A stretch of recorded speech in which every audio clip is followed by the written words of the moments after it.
Chapter 9, page 147, Review 1. A parallel plate capacitor or a capacitance C. Capacitor တစ်လုံးမှာရှိတဲ့ capacitance လျှက်တူတတိ C ဖြစ်တဲ့ it given the charge အဲ့ဒီ capacitor ထဲမှာရှိတဲ့ charge ပမာဏက Q ဖြစ်တဲ့ and then disconnected from the circuit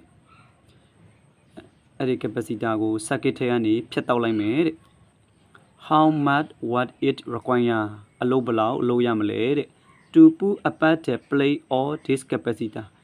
အဲ့ဒီ capacitor ထဲမှာရှိတဲ့ plate ပြနှစ်ခုကြားအကွာအဝေးကို put apart ဆိုတာဆွဲခွာလိုက်မယ် plate ပြနှစ်ခုကြားအကွာအဝေးကိုဆွဲခွာလိုက်မယ်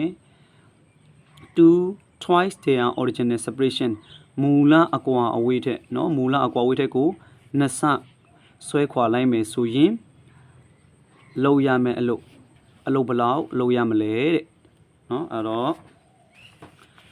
မှာ capacitor နှလုံးရှိတယ်เนาะcapacitor နှလုံးရှိတယ် capacitor နှလုံးရှိတယ်ပထမ capacitor မှာရှိတဲ့ plate ပြန်တစ်ခုကြားအကွာအဝေးကို D1 ပေါ့เนาะအဲ့ဒီ capacitor ထဲမှာရှိတဲ့ capacitance ကို C1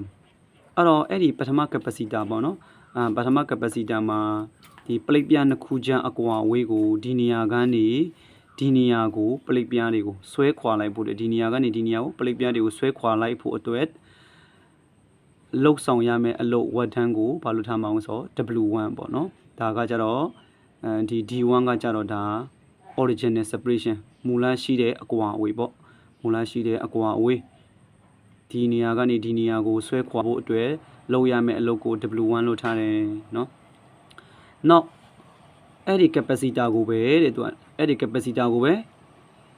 ဒီ plate ပြန်နှစ်ခုကြားအကွာအဝေးကိုဒီ capacitor ထက်ကိုဘယ်နှစဆွဲခွာလိုက်မအောင်ဆိုဒီနေရာကနေဒီနေရာကိုဆွဲခွာလိုက်မယ်အဲ့တော့ဆွဲခွာလိုက်မြင်ဆိုရင်လုပ်ရမယ်အလုပ်เนาะဒီနေရာကနေဒီနေရာကို plate ပြန်တွေကိုဆွဲခွာလိုက်တဲ့အခါမှာလုပ်ရမယ်အလုပ်ကိုဘာလို့သတ်မှတ်တာလဲဆိုတော့ W2 လို့သတ်မှတ်တယ်အဲ့တော့ဒီ capacitor ထဲမှာရှိတဲ့လက်တူတတိကို C2 လို့ထားတယ်အဲ့ဒီ plate ပြန်နှစ်ခုကြားအကွာအဝေးကို D2 လို့ထားတယ်အဲ့တော့သူမေးတာဒီဒါပထမ capacitor က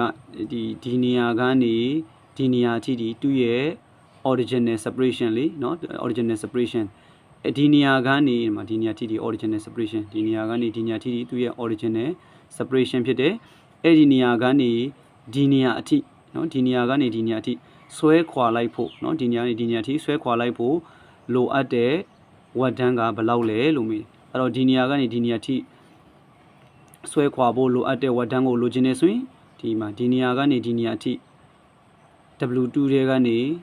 W1 ကိုနှုတ်လိုက်ရင်ရပြီအဲ့တော့ဒီမှာပထမအကွာအဝေးပေါ့နော် plate ပြန်တစ်ခုကြားပထမအကွာအဝေးဒီမှာ original separation မူလအကွာအဝေးကို D1 လို့ထားလိုက်မယ်ပြီးရင်နောက်တစ်ခုကျတော့ဒီ capacitor ထဲမှာရှိတဲ့ capacitance C တန်ဖိုးကို C1 ကိုကဘာဆိုတော့ A/D1 လို့ထားလိုက်မယ်ပြီးရင် new separation plate ပြန်တစ်ခုကြားအကွာအဝေးကိုဆွဲခွာလိုက်တဲ့အခါမှာเนาะဆွဲခွာလိုက်တဲ့အခါမှာဖြစ်ပေါ်ဆွဲခွာလိုက်တဲ့အခါမှာဖြစ်လာတဲ့ distance D2 ပေါ့เนาะ D2 ဒီเนาะ D2 ဒီ D1 ထက်ကိုဘယ်နှဆဖြစ်တော့အောင်ဆိုနှစ်ဆဖြစ်တော့တယ်အဲ့တော့ D2 equal to D1 ပေါ့ပြီးရင်နောက်တစ်ခုကျတော့ C2 ပေါ့နော်အဲ့တော့ဒီမှာ plate ပြန်တစ်ခုကြားအကွာဝေးကိုနှစ်ဆဆွဲခွာလိုက်တဲ့အခါမှာဖြစ်ပေါ်လာတဲ့ capacitance ဒီ ကပါအစလုံးတော့ A/D2 ဖြစ်တယ်အဲ့တော့ D2 နေရာမှာ D2 ရဲ့တန်ဖိုးလေးအစားထိုးလိုက်မယ်အစားထိုးလိုက်တဲ့အခါမှာဒီမှာအစားထိုးလိုက်မယ်ဆိုရင်ဒီမှာကပါအစလုံးတော့ A/2D1 ပေါ့နော် D2 နေရာမှာ 2D1 ကိုအစားထိုးလိုက်တယ်ဒီလောက်ရတယ်ပေါ့အဲ့တော့ဒီမှာ 1/2 ကိုပုံထုတ်လိုက်ရင်ကပါအစလုံးတော့ A/D1 ကျန်မယ်ဒီကပါအစလုံးတော့ A/D1 ရေးဒီဘယ်လိုနဲ့တူတာတော့ဆိုဒီမှာကပါအစလုံးတော့ A/D1 ဒီ C1 နဲ့တူတယ်အဲ့တော့ကပါအစလုံးတော့ A/D1 နေရာမှာ C1 ကိုထည့်လိုက်တယ်เนาะအဲ့တော့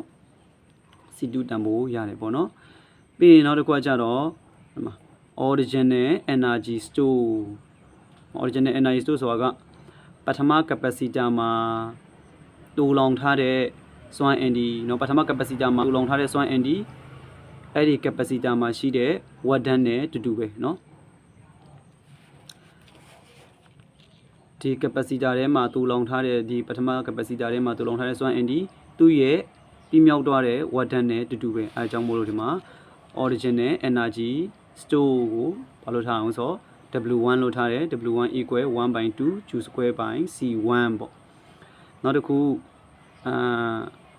new energy store အဲ့တော့ plate ပြန်တစ်ခုကိုဆွဲခွာလိုက်တဲ့အခါမှာပြီးမြောက်သွားတဲ့ watt တန်းဒီသူ့ထဲမှာတူလုံထားတဲ့ energy နဲ့တူတူပဲအဲ့တော့ဒီမှာ W2 equal 1/2 Q square by C2 အဲ့တော့ဒီမှာ C2 နေရာမှာဘာကိုထည့်လိုက်တာတော့ဆို C2 ရဲ့တန်ဖိုး 1/2 C1 ကိုထည့်လိုက်တယ်ဒီမှာ 1/2 C1 ကိုထည့်လိုက်တယ်ထည့်လိုက်တဲ့အခါမှာဒီ 1/2 နဲ့ဒီ 1/2 နဲ့ခြေတွန်းရင်ဘာရမှာတော့ဆိုတော့ W2 ရဲ့တန်ဖိုးဒီQ square by C1 ဆိုပြီးတော့မှရပါတယ်အဲ့တော့အလုပ်ဘယ်လောက်လုပ်ရမလဲလို့ပြောတယ်เนาะသူကအလုပ်ဘယ်လောက်လုပ်ရမလဲလို့ပြောတယ်အဲ့တော့လုတ်ဆောင်ရမယ်အလုပ်ကိုလိုချင်နေဆိုရင် W2 တွေကနေ W1 ကိုနှုတ်မယ်အဲ့တော့ Q square by C1 တွေကနေ1/2 Q square by C1 ကိုနှုတ်မယ်เนาะအဲ့တော့ဒီအရှင်းမှာဘာရှိအောင်ဆို1လေးရှိเนาะအဲ့တော့1တွေကနေ 1/2 နှုတ်ရင် 1/2 Q square by C1 ရပါတယ်ကျေးဇူးအများကြီးတင်ပါတယ်